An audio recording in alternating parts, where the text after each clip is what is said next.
MashaAllah. This is the tomb of Suleymaniye Camii, and at the top of the Suleymaniye Camii, some seagulls and some crows are waiting, and they are flying.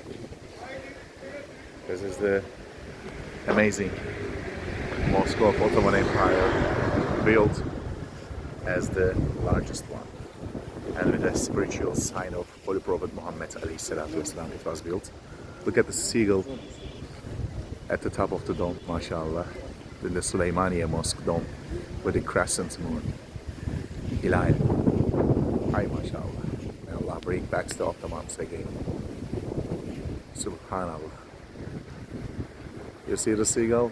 How flying and trying to touch this beautiful crescent moon, symbol of Islam. MashaAllah.